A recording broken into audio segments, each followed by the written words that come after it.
오늘은 창세기를 우리가 살펴보는데 네 번째 시간입니다. 지난주에 우리가 나눴던 말씀에 대해서 잠깐만 정리해 보도록 하겠습니다. 2장 1절에 천지의 만물이 다 이루니라 하고 말씀을 하시면서 일곱째 날에 하나님께서 쉬셨습니다. 만물이라는 뜻은 군대라는 의미라고 말씀을 드렸습니다. 하나님께서 만드신 모든 만물, 사람까지 포함해서 하나님의 명령에 절대적으로 순종해야 될 존재임을 말씀하고 있는 것입니다. 그러면서 사람을 비롯해서 저와 여러분 입장에서는 사람이 하나님의 말씀에 절대적으로 순종하고 하나님을 왕으로 모실 때만이 진정한 안식이 있음에 대해서 나누었습니다.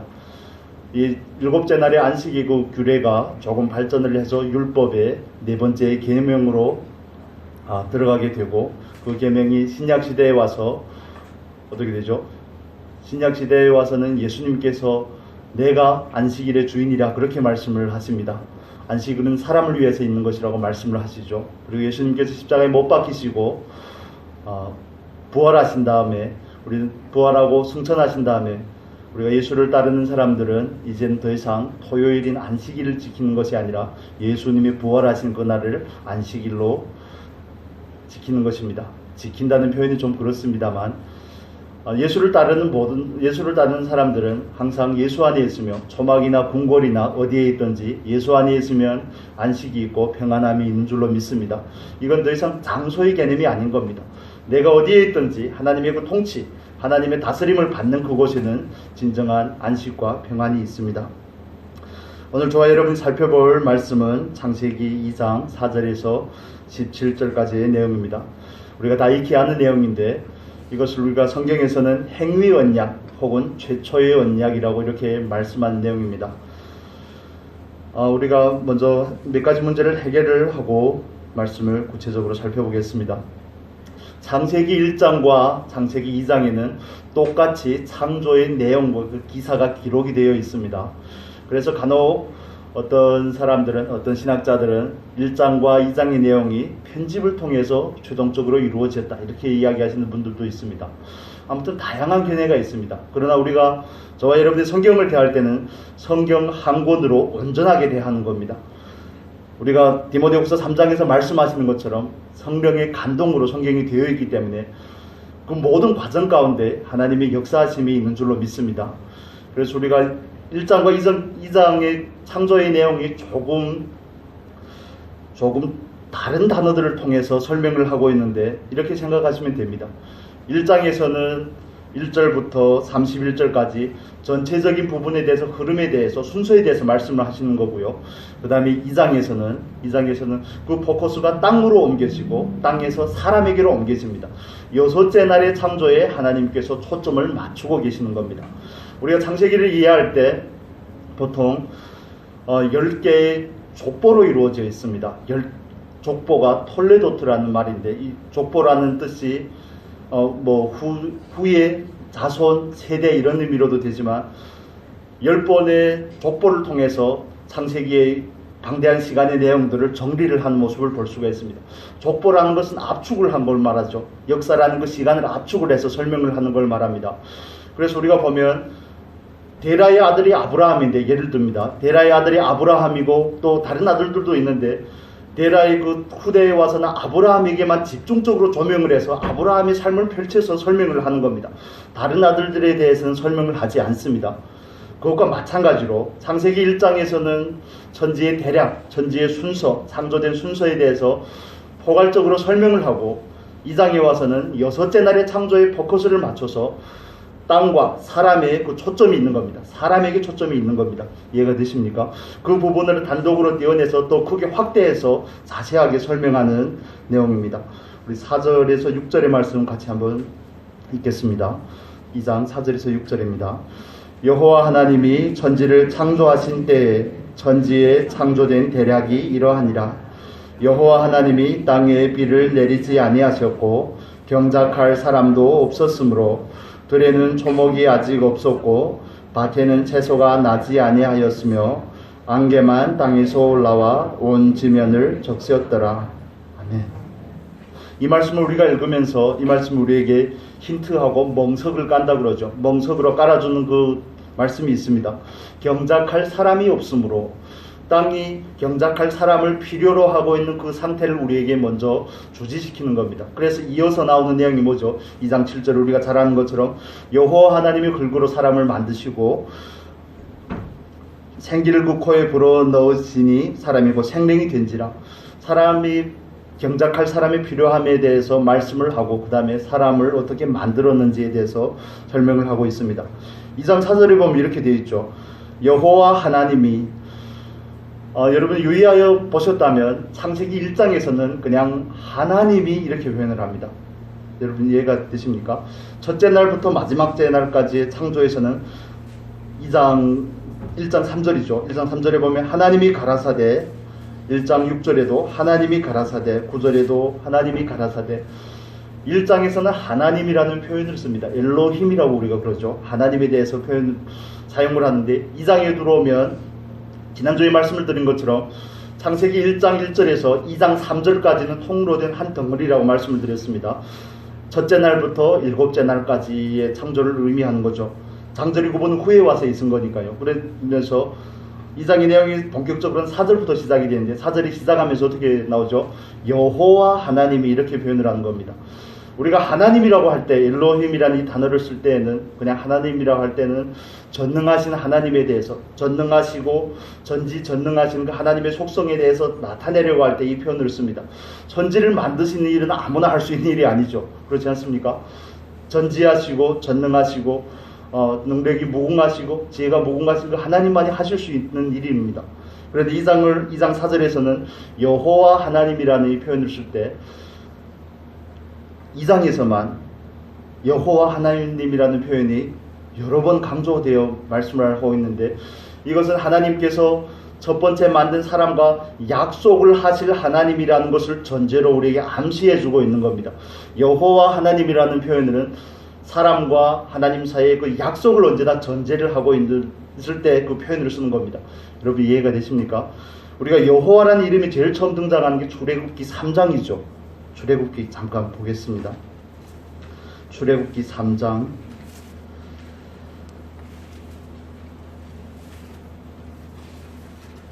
14절 이하의 말씀 드리겠습니다.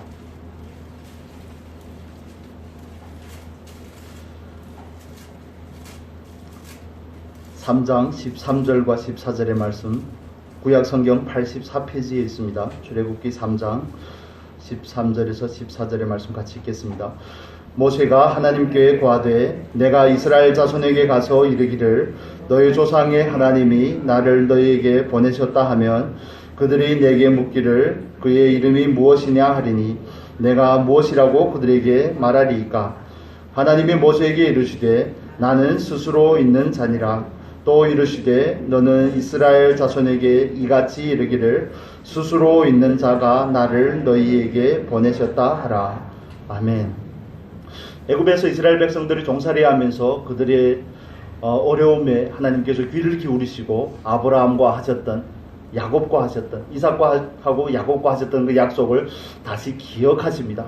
다시 상기시켜서 광야에 있던 미디안 광야에서 양을 치던 모세를 부르고 호렙산에서 하나님께서 떨기나무 가운데요 모세에게 나타나셔서 모세와 하는 내용입니다.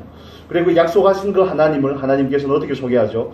여호와 하나님은 뭐라고요? 나는 스스로 있는 하나님이라고 말씀을 합니다.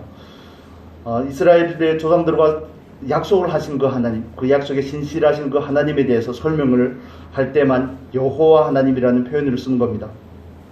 그래서 2장 4절에서 여호와 하나님이라고 이렇게 표현을 할 때는 하나님께서 그 초점을 하늘에서 땅으로, 땅에서 사람에게로 초점을 맞추고 사람과 뭔가 언약을 맺을 것에 대해서 이야기하고 있는 겁니다. 그래서 우리가 2장 15절에서 17절까지의 말씀을 행위 언약 혹은 최초의 언약이라고 그렇게 이야기를 하는 겁니다. 하나님이 사람을 그냥 무작정 만드신 게 아니라 특정한 목적과 의도를 가지고 만들었다는 겁니다.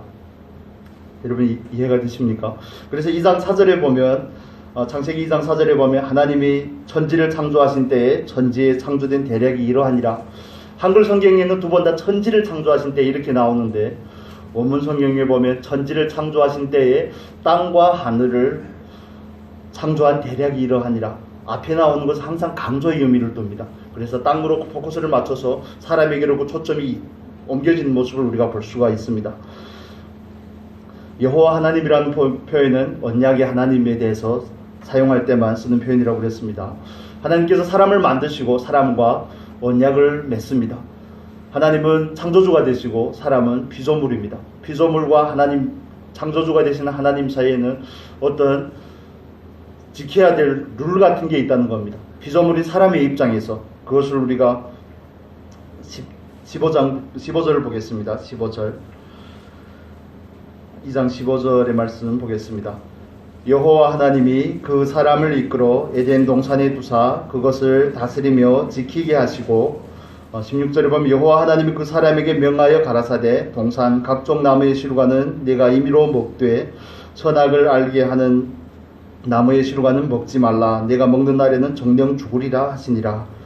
하나님께서 사람을 만드신 목적은 일곱째 날에 안식하는 것도 있지만 또 더 나아가서는 특정한 의무를 부여하신 겁니다. 이해가 되십니까? 하나님께서 에덴을 창설하시고 거기에 사람을 거기에 두시고 그곳을 다스리고 지키게 하십니다.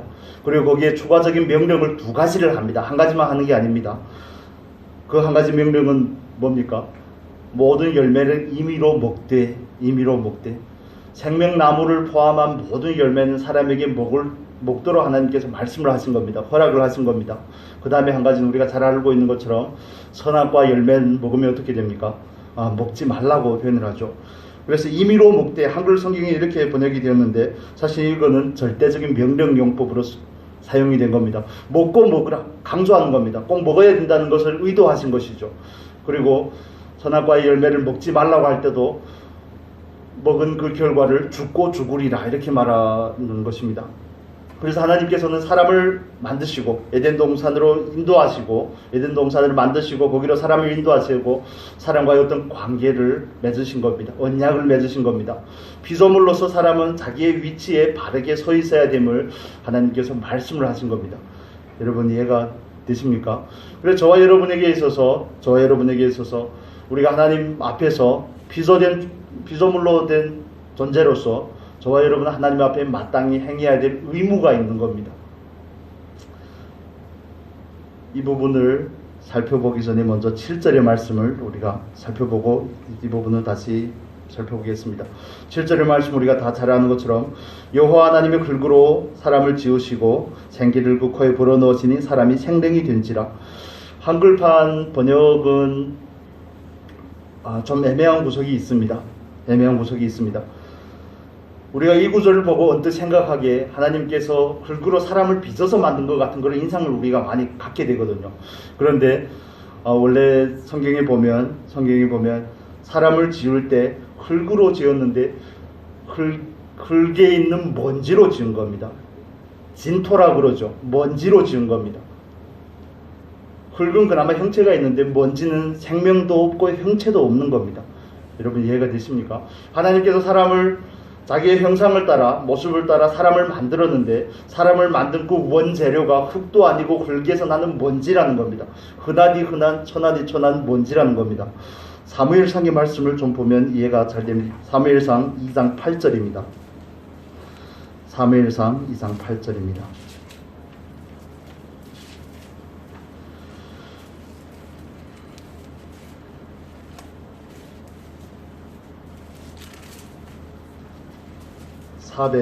구약성경 409페이지에 있습니다. 같이 읽겠습니다. 가난한 자를 진토에서 일으키시며 빈핍한 자를 거름더미에서 드사 귀족들과 함께 앉히시며 영광의 위를 차지하게 하시는도다. 땅의 기둥들은 여호와의 것이라. 여호와께서 세계를 그 위에 세우셨도다. 아멘. 여기서 가난한 자를 어디에서 일으킨다고요? 진토. 이게 창세기 2장 7절에서 나오는 흙의 먼지라는 것과 똑같은 단어를 사용하는 겁니다. 똑같은 뜻입니다. 그런데 우리가 성경을 보면 자비와 인애 이런 단어를 이렇게 반복해서 사용할 때가 있습니다. 그래서 여기는 그 진토라는 표현을 무엇과 비교를 하냐면 빈핍한 자를 어디서 세운다고요? 거름더미에서 세운다. 거름더미가 뭔지 여러분 아시죠? 동을 말하는 겁니다. 이해가 되십니까? 그래서 하나님이 없이는, 하나님께서 그 코에 생명의 기운을 불어넣기 전까지는 사람은 생명도 없고 형체도 없고 가치도 없고 쓸모도 없음에 대해서 강조하는 겁니다. 여러분 이해가 되십니까? 하나님을 떠난 인생, 하나님을 알지 못하고 하나님을 멀리 떠난 인생은 가치가 없음에 대해서 의미하는 겁니다. 여러분, 우리가 하나님 앞에서 원래의 존재가 뭔지였다는 사실을 꼭 기억을 하셔야 되는 겁니다. 하나님께서 저와 여러분의 생명관에, 우리 안에 들어오셨기 때문에, 우리에게 생명을 부여하셨기 때문에 우리가 그나마 하나님 앞에서 존귀한 자가 된 줄로 믿습니다. 하나님의 형상과 모습을 가지고 하나님을 나타내고 하나님을 표현하는 그런 존재가 된 것입니다.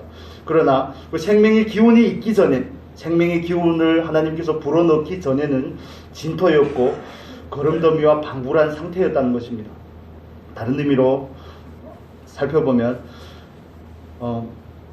하나님께서 그 생명의 기운을 불어넣을 때, 그 생명의 기운이 코로 우리에게 불어넣어질 때 우리에게 영혼이 생긴 겁니다.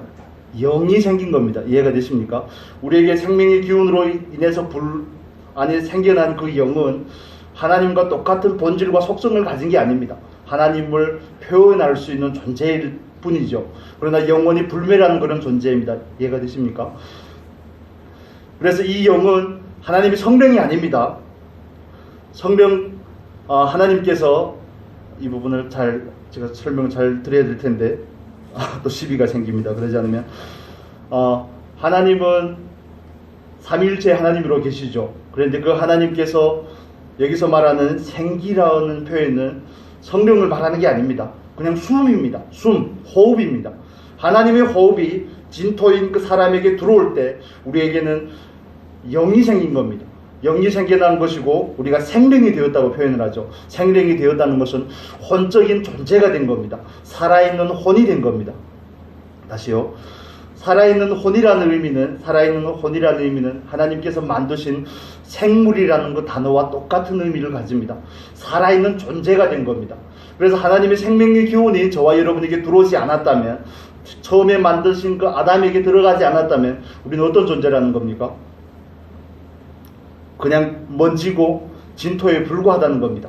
그런데 여기서 차이점이 있다면, 하나님께서 다른 생물들을 만들 때에는 그냥 있으라, 나라 이렇게 명령적으로 말씀을 하시는데, 사람을 만드는 그 과정에 대해서는 구체적으로 설명을 하시는 겁니다. 그래서 우리가 살아있는 존재가 된 것은, 동물도 살아있는 존재고 사람도 살아있는 존재입니다. 그렇죠? 그래서 동물과 사람이 차이가 있다면 하나님께서 사람을 만드실 때는 생명의 기운을 우리에게 불어넣은 것입니다. 그렇기 때문에 본질적인 차이가 있는 겁니다. 그렇기 때문에 한 걸음 더 나아가서 진화론 같은 그런 주장들은, 종과 종이 변화가 된다는 그런 이론들은 허구인 겁니다. 이해가 되십니까? 그래서 하나님께서 그 생명의 기운을 우리에게 불어넣을 때 우리에게는 영이 생기고 혼적인 존재가 된 겁니다. 살아있는 존재가 된 겁니다. 하나님과 비로소 교통할 수 있는 존재가 된 겁니다. 동물이 아무리 IQ가 높다고 해서 모여서 예배드리는 거 보셨습니까? 기도하는 거 못 보셨죠? 그럴 수가 없는 겁니다. 오직 사람만이 영적인 존재라는 것입니다. 그런데 우리가 이 부분을 바르게 이해하기 위해서 고린도전서 15장 보겠습니다. 여기에 보면 잘 설명이 되어 있습니다. 고린도전서 15장.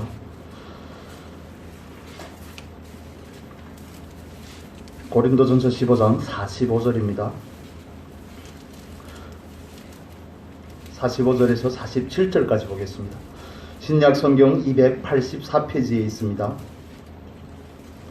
고린도전서 15장 45절에서 47절 같이 읽겠습니다. 기록된 바 첫사람 아담은 산 영이 되었다 함과 같이 마지막 아담은 살려주는 영이 되었나니, 그러나 먼저는 신령한 자가 아니요 욕이는 자요 그 다음에 신령한 자니라. 첫사람은 땅에서 났으니 흙에 속한 자이거니와 둘째 사람은 하늘에서 나셨느니라. 아멘. 여기서 첫사람 아담과 마지막 아담, 첫사람과 둘째 사람, 아담과 예수님에 대해서 비교하는 내용입니다. 그래서 여기서 45절에 보면 첫사람 아담은 뭐라고요? 산영인 겁니다. 산영인 겁니다. 영적인 존재로 하나님께서 만드신 겁니다. 하나님과 교통할 수 있는 존재로 하나님께서 만드신 겁니다. 하나님의 형상과 모습대로 만들어져서 하나님을 나타내고 표현하고 하나님의 대리자로서 만유를 다스리는 존재로 하나님께서 만드신 것이죠. 그러나 둘째 아담인 예수님은 살려주는 영입니다. 그야말로 하나님이라는 뜻입니다. 하나님이라는 거죠. 그래서 이 부분에 대해서 좀 구분을 하면 좋겠습니다. 우리가 보통 그런 오해를 하실 수가 있는데, 하나님께서 사람을 만들었을 때 바로 우리 안에 성령을 부어넣은 것처럼 생각을 하는데 그렇지 않습니다. 우리는 그냥 영적인 존재가 된 거고 산 존재가 된 겁니다. 그런데 그 영이 죄를 범함으로 말미암아 죽게 되죠. 하나님과의 그 교통이 끊어지게 됩니다. 그래서 창세기 6장에 보면 사람이 하나님의 신이 더 이상 사람과 함께 있지 아니하니 사람이 뭐가 됐다고요? 육체가 된 겁니다. 육체가 된 거죠. 그래서 이제는 자기가 주인된 삶으로 나가게 되는 것이거든요. 그래서 우리가 이 부분에 대해서 창세기 2장 7절의 말씀을 가지고 뭐 영혼과 육체로 나누냐 아니면 영과 혼과 육체로 나누냐, 저와 여러분이 가지는 견해는, 우리가 이해하는 견해는 영과 혼과 육체로 이해를 하는 겁니다. 그 말씀의 근거로 우리가 보통 뒤로 넘겨서 데살로니가전서 5장 23절의 말씀을 열어둘죠. 데살로니가전서 5장 23절입니다.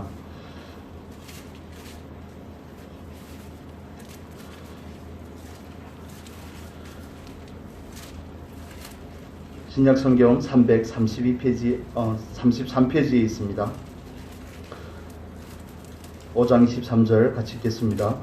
평강의 하나님이 친히 너희로 온전히 거룩하게 하시고 또 너희 온 영과 혼과 몸이 우리 주 예수 그리스도 강림하실 때에 흠없게 보존되기를 원하노라. 아멘. 영과 혼과 몸이, 단어가 다 다른 단어입니다. 다 다른 단어를 사용합니다. 그래서 저와 여러분이 이해할 때는 영과 혼과 몸으로 이해를 하는 겁니다. 여러분도 그렇게 이해하시죠? 또 한 가지 근거를 더 든다면 히브리서 4장 12절의 말씀입니다. 영과 혼과 관절과 골수 이렇게 표현을 하는데 그 원문에서의 단어는 다 다릅니다. 그래서 성경에서는 가끔씩 영혼이라고도 했다, 육신이라고도 했다, 육체라고도 했다, 이런 표현을 번갈아 가면서 쓰기 때문에 우리가 그냥 한글 성경으로 이야기는 조금 어려움이 있습니다. 그래서 이 부분에 대해서 우리가 다시 확인하는 부분이고요. 중요한 것은 하나님께서 저와 여러분을 만드실 때, 사람을 만들 때는 특별한 존재로 만들었다는 겁니다. 세심한 그 도공에 토기장의 손길이, 세심한 손길을 거쳐서 만들어졌고, 그 하나님이 가지고 있는 그 생명의 기운으로 불어넣어서 하나님을 나타내고 표현하고 닮아가는 존재로 만들었다는 겁니다. 영적인 존재로 만들었다는 겁니다. 여러분 스스로를 어떻게 인식하고 계십니까?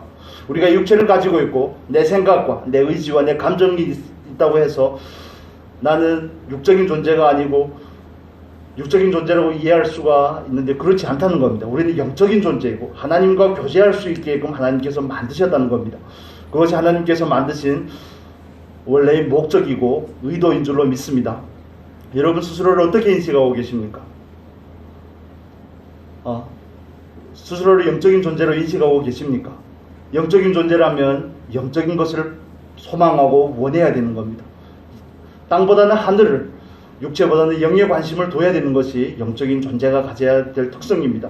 내 생각이나 내 감정이나 내 의지보다는 내가 어떤 것을 내려놓고 하나님께서, 나를 만드신 그분께서 뭘 의도하고 계시는지, 그분의 생각이 무엇인지, 그분의 정서와 감정이 무엇인지, 거기에 우리는 초점을 또 맞춰야 되는 겁니다.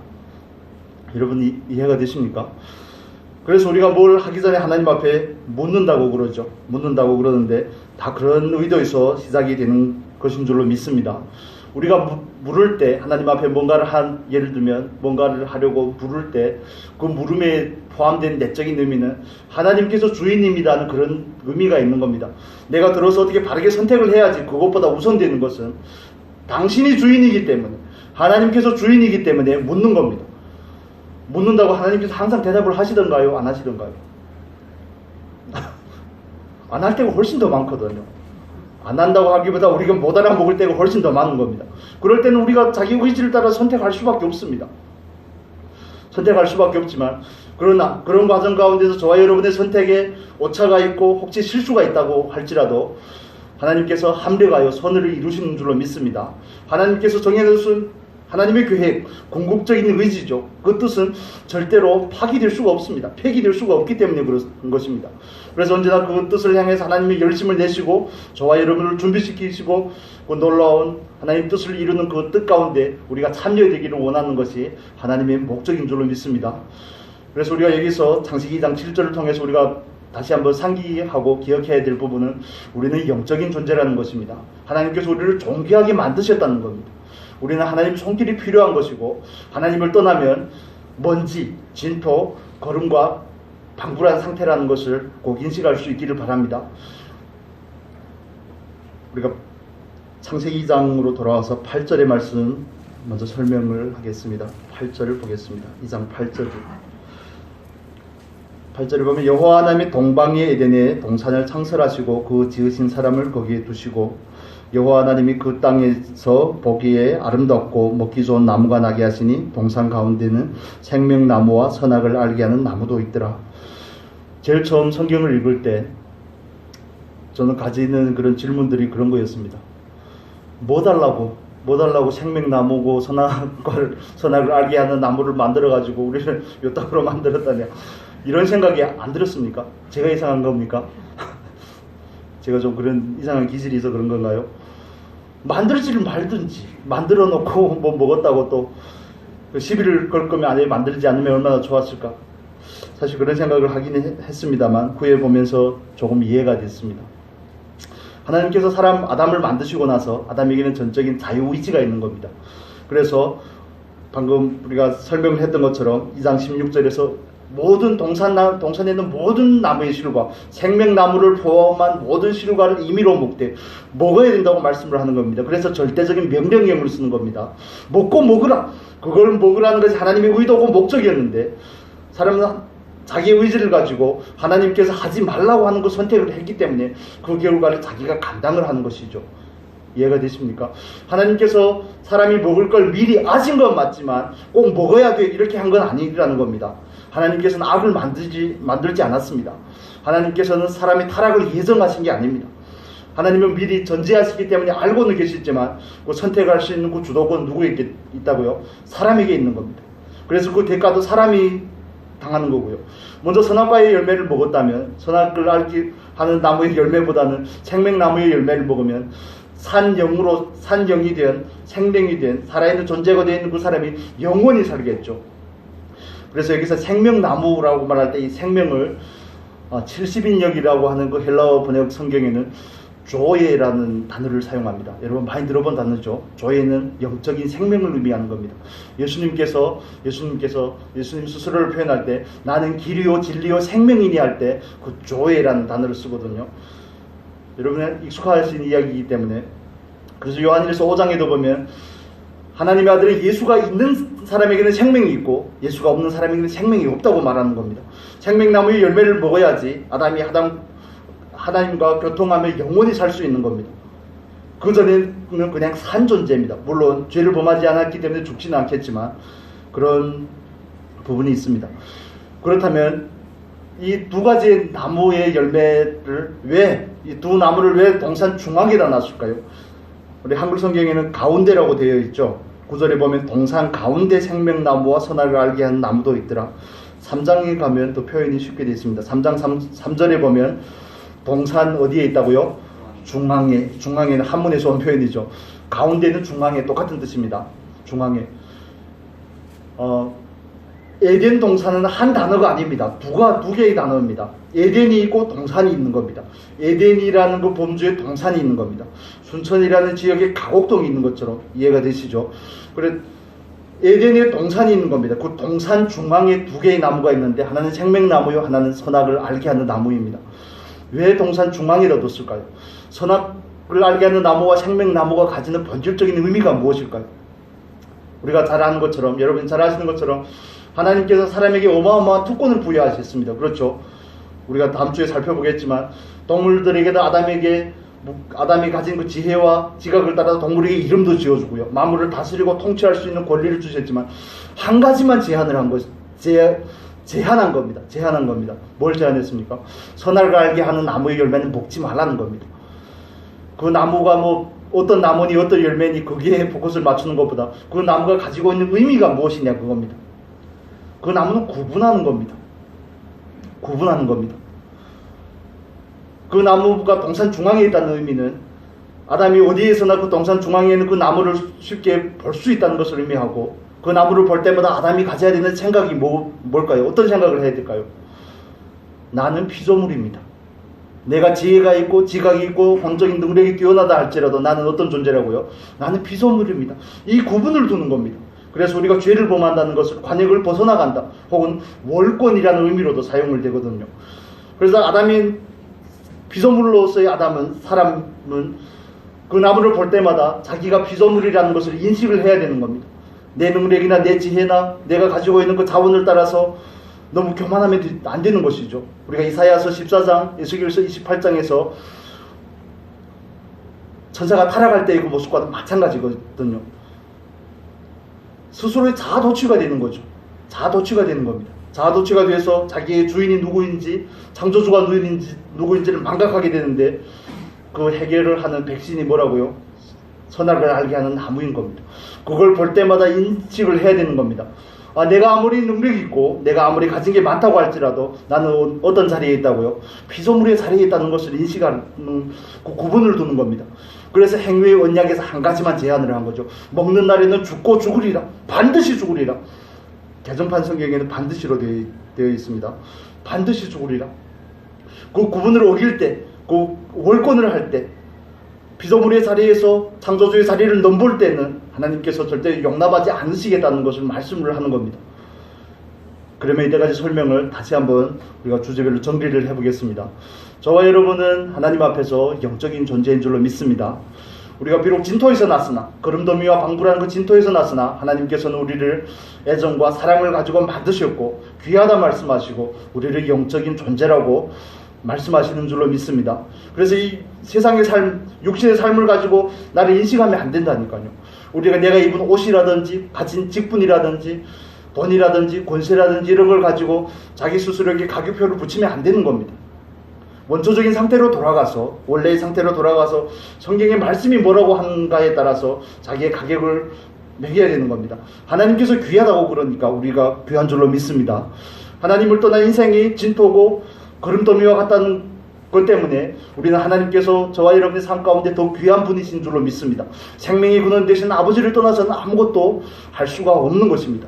마치 아버지를 떠난 둘째 아들의 상태와 방불하게 되는 것이고 사사시대의 사람들과 방불하게 되는 겁니다. 하나님을 떠난 삶의 그 비참함이, 그 죄의 결과가 우리에게 기다리고 있는 것이죠. 마치 요한복음 15장 5절에서 말씀하는 것처럼 포도나무와 가지의 관계와 같은 것입니다. 생명의 근원 되신 그 하나님을 떠났을 때는 우리가 산 것처럼 보이지만 사실은 죽은 것과 다름이 없음을 말씀하고 있는 것입니다. 여러분, 우리가 영적인 존재를 믿으시기를 바랍니다. 영적인 존재를 믿으시기를 바랍니다. 그래서 우리가 비록 이 땅에 살지만 영원한 나라를 사모하며 가는 겁니다. 예수를 믿고 잘 먹고 잘 살자가 아닙니다. 건강하게 9988 34라 그랬죠. 99세까지 팔팔하게 살다가 3, 4일 아프고 바로 가는 게 그럼 얼마나 좋겠습니까? 저만 좋은가요? 그런데 그게 우리들의 궁극적인 추구와 목적이 될 수 없는 것은 우리는 영적인 존재이기 때문에 그렇습니다. 그래서 사람이 죽으면, 예수를 알지 못하는 사람이 죽으면 영이 있기 때문에 지옥에 가는 겁니다. 영이 있기 때문에 지옥에 가는 겁니다. 구원을 받은 영은 어디로 가죠? 낙원으로 가는 것이죠. 그런데 아직까지도 교회 안에서 이 세상에서 잘 먹고 잘 살자를 계속 얘기를 하니까 영혼이 갈급해지고 피폐해지는 겁니다. 영적인 존재인데, 영적인 것을 넣어줘야 되는데, 여러분 우리 교회에 스타렉스 있죠? 스타렉스는 휘발유 넣습니까? 경유 넣습니까? 거기다 휘발유 넣으면 어떻게 될까요? 목이 아무리 마르다고 바다에서 항해하다가 길을 잃고 배가 이렇게 표류할 때 목이 아무리 말라도 바닷물은 먹으면 안 되는 겁니다. 먹으면 죽는 겁니다. 당분간에는 갈증이 해소되는 것처럼 느껴질지 모르지만 결과적으로는 죽는 것이거든요. 저와 여러분이 세상에 살지만 우리는 하나님의 형상을 가진 영적인 존재라는 사실을 꼭 주시하시기를 바랍니다. 꼭 우리는 확고하게 믿고 가는 겁니다. 나는 세상에 있지만 이 땅에 속한 것이 아니라 하나님의 나라에 속하였음을 우리는 믿고 있는 줄로 믿습니다. 그게 우리 안에 소망으로 확고한 믿음으로 내재되어야지만이 확진이 되어야지만이 우리가 영원한 나라를 바라보고 소망 가운데 인내하며 나갈 수 있는 것입니다. 그러지 않으면 이 세상의 삶 가운데 치여서 이리 치이고 저리 치이고 삶이 점점 더 힘들어지고 피폐해질 수밖에 없게 되는 것입니다. 우리는 영적인 존재입니다. 그래서 우리는 영원한 나라를 사모합니다. 그래서 사람이 떡으로만 살 것이 아니라 뭘로 산다고요? 말씀으로 산다고요. 하나님의 입으로 나오는 모든 말씀으로 산다고요. 그래서 우리가 한동안 예배를 드리지 않고 말씀을 먹지 않고 하나님과의 교제가 단절이 되면 바로 그냥 궁핍해지고 까칠해지고 날카로워지는 모습을 바로 경험하게 될 겁니다. 그것은 우리가 이미 중생했던 증거이고 하나님의 영이 우리 안에 거한다는 증거인 줄로 믿습니다. 우리는 영적인 존재입니다. 하나님께서 또 저와 여러분을 귀하게 만드셨습니다. 우리를 귀하다 그러는데 여러분, 우리가 스스로 자기에게 대해서 너무 함부로 대하지 않으시면 좋겠습니다. 그리고 또 우리 이웃들에 대해서는 더군다나 더 그렇고요. 전라도가 말이 좀 거칠죠. 여기까지만 하겠습니다. 영적인 존재이고 하나님 우리를 사랑하시고 우리에게 애정을 가지고 계시고 우리를 통해 하나님의 뜻을 이루기를 원하십니다. 하나님의 본 의도는, 원래의 의도는 원의라고 그러죠. 원래의 의도는 생명나무의 열매를 먹고 하나님과 영원하게 행복을 누리는 것인 줄로 믿습니다. 그래서 에덴이라는 뜻은 즐거움이라는 뜻입니다. 기쁨이 있는 동산인 겁니다. 기쁨이 있는데 하나님을 떠나서는 그 기쁨이고 뭐고 없는 겁니다. 그냥 원래 없는 그 무가치한 자리로 베드로서에서 말하는 것은 이성 없는 짐승과 같은, 짐승과 방불한 상태로 살아는 있지만 안고 없는 찐빵과 같은 그런 존재가 되는 것입니다. 그래서 우리가 비록 예수를 믿고 구원을 받았지만, 구원이 시작이 되었지만, 중생했지만 저와 여러분에게 매일의 삶 가운데서 생명의 근원 되신 그 하나님이 필요하신 줄로 믿습니다. 영적인 그 존재이신 하나님과 우리의 창조주가 되시는 그분과 교제할 때만이 저와 여러분의 삶이, 생명이 더 풍성해지는 줄로 믿습니다. 그래서 요한복음 10장 10절에서 예수님께서 말씀하시는 것처럼 내가 온 의도는 뭐라고요? 내게 생명을 주고 생명이 더 풍성케 하기 위함이라고 말씀합니다. 더 풍성해져야 되는 겁니다. 더 풍성해지지 않으면 우리가 우리의 생각이나 감정이나 우리들의 의지를 제어할 수가 없는 겁니다. 제어할 수가 없습니다. 이성 없는 짐승과 방불한 그런 모습들이 우리에게서 그대로, 그대로의 모습이 나오는 겁니다. 그래서 날마다 하나님으로 채우시기를 힘쓰시기를 바랍니다. 그 생명의 기운, 그것으로 생명의 기운으로 시작하였고 우리가 오늘날에는 성령의 충만함이라고 그러죠. 성령의 충만함을 구하시기를 바랍니다. 그래서 처음에는 하나님과 교제할 수 있는 산 존재로, 영적인 존재로 만들어졌지만 죄로 인해서 우리들의 영이 죽은 겁니다. 영은 있지만 기능을 잃어버린 것이죠. 그런데 성령께서 우리 안에 들어와서 우리의 영과 하나가 되어서 우리를 다시 중생시킨 것입니다. 이건 구분을 하시면 좋습니다. 그래서 저와 여러분에게는 언제나 어디서나 하나님이 필요한 줄로 믿습니다. 여러분, 하나님을 얼마나 필요로 여기고 계십니까?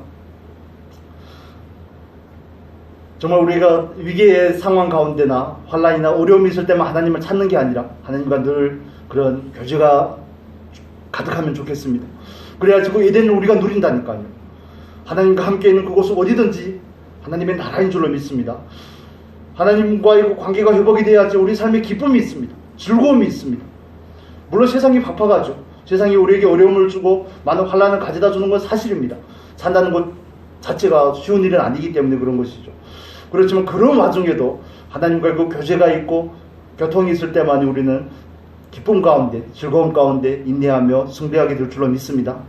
그리고 한 가지 구분은 선악과를 통해서 우리는 늘 우리의 존재에 대해서 바르게 인식을 하셔야 됩니다.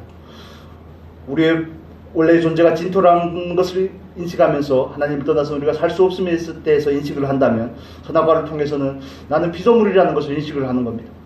내가 주인이 아니라는 것을 인식을 하는 거죠. 하나님 마음대로 주인 내 마음대로가 아니라는 것을 인식을 하는 겁니다. 그런 인식이 저와 여러분의 삶 가운데 늘 있을 때 우리는 비로소 하나님 앞에 묻게 되고 하나님을 의지하고 의뢰하는 그 자리로 나아가게 될 줄로 믿습니다. 그래서 잘 이해가 안 되시면 물어야 되는 것입니다. 묻는다는 것은 어떤 정답을 원해서 묻는다는 것보다 그분이 주인이기 때문에 물어야 되는 겁니다. 내 마음대로 하면 안 되는 인생이기 때문에 물어야 되는 겁니다. 선악과를 먹는 것이 하나님의 의도가 아니기 때문에, 먹으면 죽으리라고 하나님께서 말씀을 하셨기 때문에, 너는 피조물이야 하는 이 딱지를 우리에게 붙여줬기 때문에 우리는 물어야 되는 것입니다. 아멘입니까? 하나님께서 우리에게 정말 주인된 그 자리를 온전히 회복할 수 있기를 바랍니다. 내가 앉아있는 그 자리에서 내가 왕되고 내 생각과 감정과 의지를 따라 행하던 그 자리에서 내려와서 내가 계획하고 내가 결정하고 내가 이루는 것이 아니라 그 자리에 하나님을 놓으시고 여호와 하나님께서 그 자리에 계셔서 하나님의 뜻을 이루시고 하나님 뜻대로 우리를 빚어가시고 변화시키시고 하나님의 뜻 가운데 우리가 참여할 수 있도록 그 거룩한 구속의 역사 가운데 저와 여러분들을 사용할 수 있도록 우리를 내어드리는 것이 저와 여러분이 해야 될 마땅한 도리인 줄로 믿습니다. 그런데 우리가 선악과의 나무의 열매를 아담이 먹었던 것처럼 하나님의 명령을 지킨다는 것이 그렇게 쉬운 일이 아닙니다. 하나님의 말씀을 따라 산다는 것은 결코 쉬운 일이 아닙니다. 우리의 능력을 가지고 되지 않기 때문에 우리는 하나님 앞에 나아가서 오늘도 우리의 옛사람을 십자가에 내어주고 또 성령의 충만함을 받아야 되는 줄로 믿습니다. 그래서 옛사람은 어떻게 한다고요? 벗고 새사람을 입어야 되는 것입니다. 하루하루의 삶 가운데서 모든 사건 가운데서 이런 영적인 행위들은 영적인 부분들은 계속 반복이 되어야 되는 겁니다.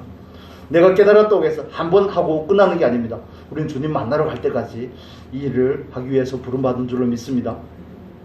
예, 말씀을 정리하겠습니다. 하나님께서는 흙으로 아담을 만드시고 코에 생기를 불어넣어서 아담을 영적인 존재로 만드셨습니다. 또 존귀하게 만드셨을 뿐만 아니라 그에게 의무를 부여하셨습니다. 임무를 부여하신 겁니다. 하나님을 믿는다는 것은 일곱째 날에 하나님께서 안식하셨던 것과 마찬가지로 쉬는 것입니다.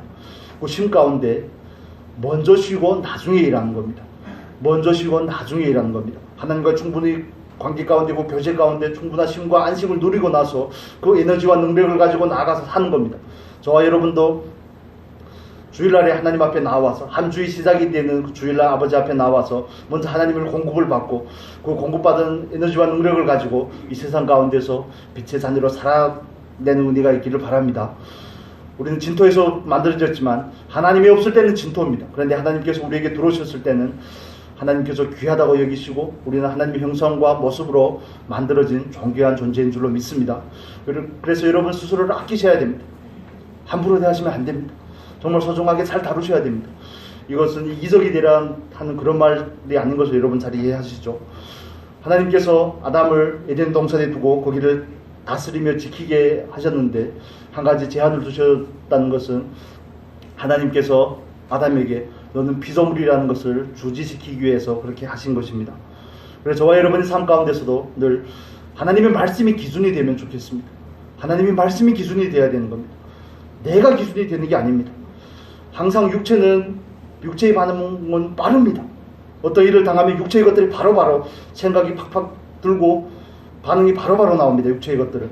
그러나 그럴 때마다 그걸 먼저 좀 내려놓으시고 하나님은 과연 뭐라고 하실지 거기에 대해서도 관심을 가져야 되는 것이 우리의 소명이고 사명인 줄로 믿습니다.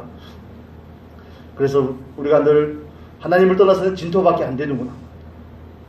또 하나님께서 우리를 피조물이라고 말씀하시는구나. 그 가장 기본적인 바탕을 가지고 언제나 하나님이 필요한 자로 이 세상 가운데 살아가며 하나님께 영광이 되는 삶의 자리에 나아갈 수 있는